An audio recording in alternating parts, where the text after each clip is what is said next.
It is another very happy Monday here on the Brownwood Lions Coaches Show. I am Derek Stuckley, along with Brownwood Lions head football coach, athletic director Sammy Burnett. We've got cooler temperatures, we've got rain, we've got the Lions are 3-0. Life is pretty good right now, Yeah, Coach. God is good, isn't he? Get a win on Friday night and then get some rain this weekend and cool weather and rain today. When I woke up at 5 this morning, the rain was pouring at my house, so what a blessing. Yeah, can't ask for much more. You sure can't, man. I am happy, happy, happy. Well, let's go ahead and start recapping Friday night's action. The Lions come from behind, beat Burnett 24-10. A little different formula than the first two games. Struggled a little bit early, but got it figured out. Got back in the win column. Yeah, I think Burnett scored on the second play of the game on a busted coverage. Don't really know what we were doing, but we busted the coverage, which you tend to do sometimes. And Grant Jones, who's a phenomenal football player for them, took it to the house, and they went up early. We had an opportunity to tie that thing up. They kick a field goal. They're up by 3 at half. Go into halftime, talk to the kids, just make sure they're calm, let them understand where we need to execute, what we need to do the second half with adjustments, which, again, I thought we did a great job of that. Got to talk to our quarterback, Braden Stacks, who filled in for Ike Hall, who had a stinger, and just calmed him down, talked to him about his pocket presence, working his feet, keeping his eyes down the field, don't be quick to tuck and run, and just told him we spotted him 3 points this half, and we're going to play 2 quarters and see who's going to be more dominant. And our kids came out and responded well. I thought Braden did a phenomenal job leading the offense. For him was a big deal. He's usually a kid right now backing up Ike that's going to come in and finish games for us, and what that means, he's going to hand the ball off a lot and get us through the game. But he had to operate on Friday night and did a good job of that. So for the confidence that he has in himself now is big. The confidence that the team has in him is big, and the confidence that the coaches have in him is really big. So looking forward in the future, he's going to, anytime he has that opportunity to step in, which could be Friday night again, he's going to be raring and ready to go, and he's going to be confident in himself, and we're going to follow him, and he'll lead us just like he did Friday night. Well, we'll go ahead and ask this first, because it's a question I've heard from everybody, is how is Ike Hall's situation? Ike's day to day. Will he play Friday night? I can't answer that question. I talked to him early this morning, along with Doc, and got the prognosis from them. He has a stinger, which is a shoulder, basically a stun to the shoulder, the nerve that runs through your shoulder. It's his right shoulder. And what I told Ike and what he needs to understand is we need him when we play Big Spring. That's district. That's when it all counts. So whatever we have to do to make sure that we ensure that he's ready and raring to go then, we will. Will he play Friday? I can't answer that right now. He's going to be day-to-day. Of course, he wants to play, but the best interest of the team and the success that we can have in district and in the playoffs is what's most important. So I'll make that decision as soon as I can. But his safety and security and his opportunity to play for us in the future is what's most important for me. And obviously the way Braden played Friday night, got to feel confident in him anytime he's on the field now. Yeah, and absolutely. We always believed he could do it, but sometimes you got to get out there and get thrown in the fire and learn yourself that you can do it. And I thought he did a phenomenal job. He made a couple of reads that were slow. Made one bad read, which is expected. But other than that, I thought he did a phenomenal job. And as the game went on, those windows are tight. He's putting the balls in windows, anticipating passes, anticipating routes being open based on coverage. And I thought he did a good job of throwing the ball. Made good reads when we're running the ball, whether he should keep it or give it. So all in all, I thought he had a phenomenal night and very pleased with what he did. We talked about this a little Friday after the game, just the receivers, the number of weapons you have, and 3 different guys scored Friday night. So just having that many options. Yeah, it's the same example I gave on Friday night. They have Grant Gray at Burnett, who's a phenomenal receiver. He's a quarterback. He's a runner. They're going to get him the ball. They're going to find ways to get him the ball. What we did defensively was find ways to stop him and make someone else beat us. For us, on the other hand, you got multiple receivers that can catch balls and are deep threats and are going to make plays once they catch the ball. To not be able to set on one person and try to pick you apart, is big. A good example of that is when Marcelo Hooker went in the game. We threw the fade to him. He caught the touchdown pass, which is his best route, his favorite route, and he's going to go get the ball. They started bracketing him with the safety in a corner, and they even walked a linebacker out, so that helped us, just his presence being out there and what he can do on a deep ball. They knew they had to get some help. Well, it also opened up the passing game for Carson O and Aaron Edmonds and Stone Rattler. So having multiple weapons, you got Hayden Node, you got Xavier Zapata, we got Jordan Nickerson, we got guys that aren't even on the field right now that could go out there and make plays. So we're blessed to have some depth in the receiving corps. No, we've mentioned this before, but just the continued development of the offensive line. Yeah, I mean they're maturating well. They take pride in what they're doing. For the most part, we're healthy for the most part. Davis Lee's still suffering a knee injury that he's playing through. The last play of practice on Wednesday, Aiden Packhauser rolled his ankle, so he played through a pretty bad ankle sprain, but just manned up and played through it. But Cole Miller's also suffering an ankle, but that's just part of it. It's week 4. You're going to be banged up a little bit. You just got to go out there and do your thing, and they really take pride in what they're doing and who they are. And for them to, pass protection-wise, I thought we did a phenomenal job on Friday, and we ran the ball when we needed to and started mashing them late in the fourth quarter. So really pleased with where we're going. Right. You mentioned earlier defensive adjustments Friday night, but that's been something that's been a staple for y'all for years now. Yeah, I don't know if people remember, but when I was offered the opportunity to come back home and lead the program, the first person I called was David Jones. Played with him. He was a defensive-minded guy back then, even though he played both sides of the ball. He played linebacker in college. He had a phenomenal career as a defensive coordinator.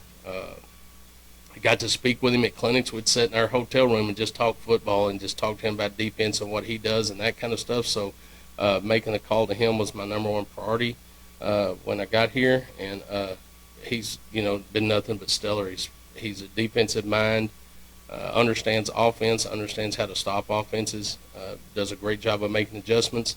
We talk about him, but you also got Derek Stacks and Darren Bailey and Marvin Wilson and Brandon Long that are on the defensive side that go implement those and bring knowledge to the table as well. They're all knowledgeable people, been coordinators before, and there's just a plethora of knowledge on the defensive side. So I always trust that what we're getting hurt on in the first half, they'll make adjustments and take that away.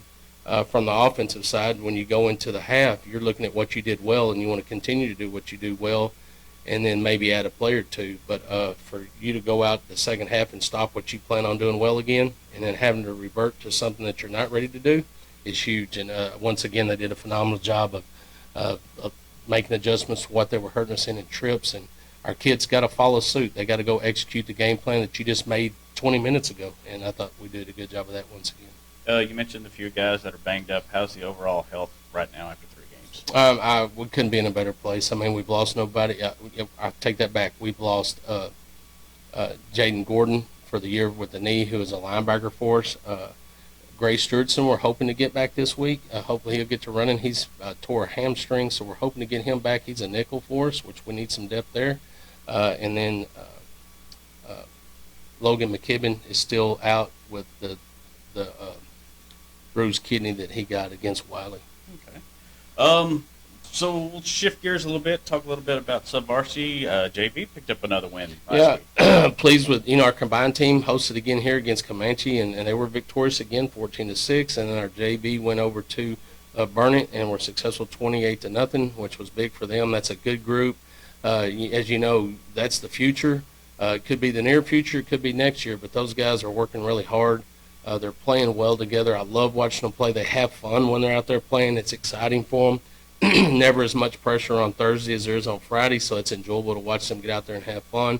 Our freshman team did drop their game against Burnett. It was a close game, but we made some mistakes that afforded them opportunities to win that game, so we can correct those and go out there and we need to be more physical with that group. They understand that. We've talked to them about that. That's a stress point with the freshmen, just learning to be more physical. But once they get there, they're going to be fine as well. But all in all, I thought it was a good Thursday for us and a good Friday for the football program.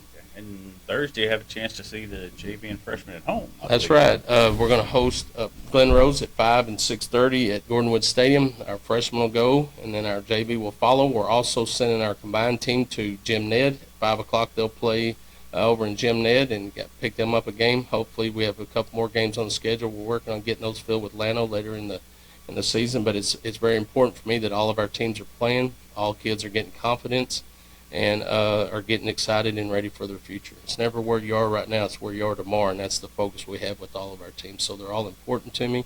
It's important that they all get to play. If they're out there practicing, I think they need an opportunity to play, so we'll play as many teams as we possibly can and give every kid an opportunity to get a good substantial amount of playing time.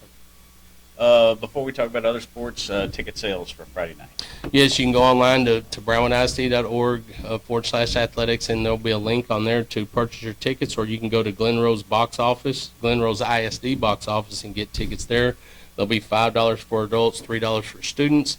I don't know. I haven't got confirmation as of today on if it's cash at the gate or if it's a card or whatever. But I would be, if you're going to get tickets in Glenrose, I would have the ability to do both, either pay cash or if not cash, have a debit card or something that you can use to scan or however they do that. I don't know how they do it, but I would have more options than just cash if you're going over there to get those tickets. Yes, cash, card, bring everything. Yeah, and remember at our facilities, it's always cash at Brownwood Stadium. That's right. Just bring your money. Just bring your money. All right. I guess what's going on with the other sports, Coach? Well, volleyball scrimmage played Midland Greenwood at Warren Gym. Lost that in 5 games, but our girls are still competing hard. So I keep encouraging them. Look forward to their district start. Our cross country teams went to Abilene Invitational and ran on Saturday. Our boys finished 11th overall, so congratulations to them. Our girls finished 3rd overall, which is a big deal. So congratulations to those girls. And Bracy Lee was 8th, finished 8th overall, and Sydney Winnan finished 2nd. So congratulations to the girls and boys cross country teams and their endeavors. They're going to go to Lipan on Wednesday and run over there, so I wish them luck. Volleyball, the schedule has changed a little bit, so if you have an old schedule, I got some revisions for you. They're going to host Lomita at 5 and 6 o'clock on Tuesday, so that's tomorrow. We will host Lomita, and then they're going to go again on Friday. They'll play Richland Springs at home at Warren Gym at 4:30 with the varsity and 5:30 with the sub-varsity. And then tennis will have Coppers Cove. We'll host Coppers Cove at 4 o'clock on Friday. And then, of course, as we said, our sub-varsities will play at home against Glenrose, 9th, and JB, and our combined team will be on the road. Yeah. Jim Lid. First cross country's getting their legs under them, and tennis picked up a big district win last week. Yep. Volleyball's got district right around the corner, so it's getting into the meat of the schedule for those teams. Yeah, and it's good. I mean, they're all being successful, and they're working hard, and they're receiving those rewards, which is important for me. I want our kids to understand in life, the harder you work, the more you can expect out of it. Sometimes you're going to stump your toe and you're not going to be successful, but you get up, you rebound, you keep fighting a good fight, and the Lord will take care of you, that's for sure. So I'm really pleased with just the work ethic they're putting in. They're understanding it's not given to you. Nothing is given to you. You got to go work it, and you got to go earn it, and once you've worked hard and you've prepared yourself, then go expect to be successful. And the mind leads the body. So the more that we can put in our mind and empower ourselves to be successful, the better off we're going to be. And all of our kids, boys and girls, are doing that. I mean, I'm watching, basketball when they're in the gym working, those guys that are straight basketball and girls that are straight basketball, watching the work they're putting in to get ready for those seasons. Soccer, a lot of those guys are running cross country and they're getting ready for their season, and there's volume, and it's important to them, and what Coach Westerman and Coach Musqueda are doing. So I just look to see, the rest of the year, I'm excited about what the opportunities that we have, and the way our kids are deciding to be different, deciding to go out there and work hard. All right, good stuff.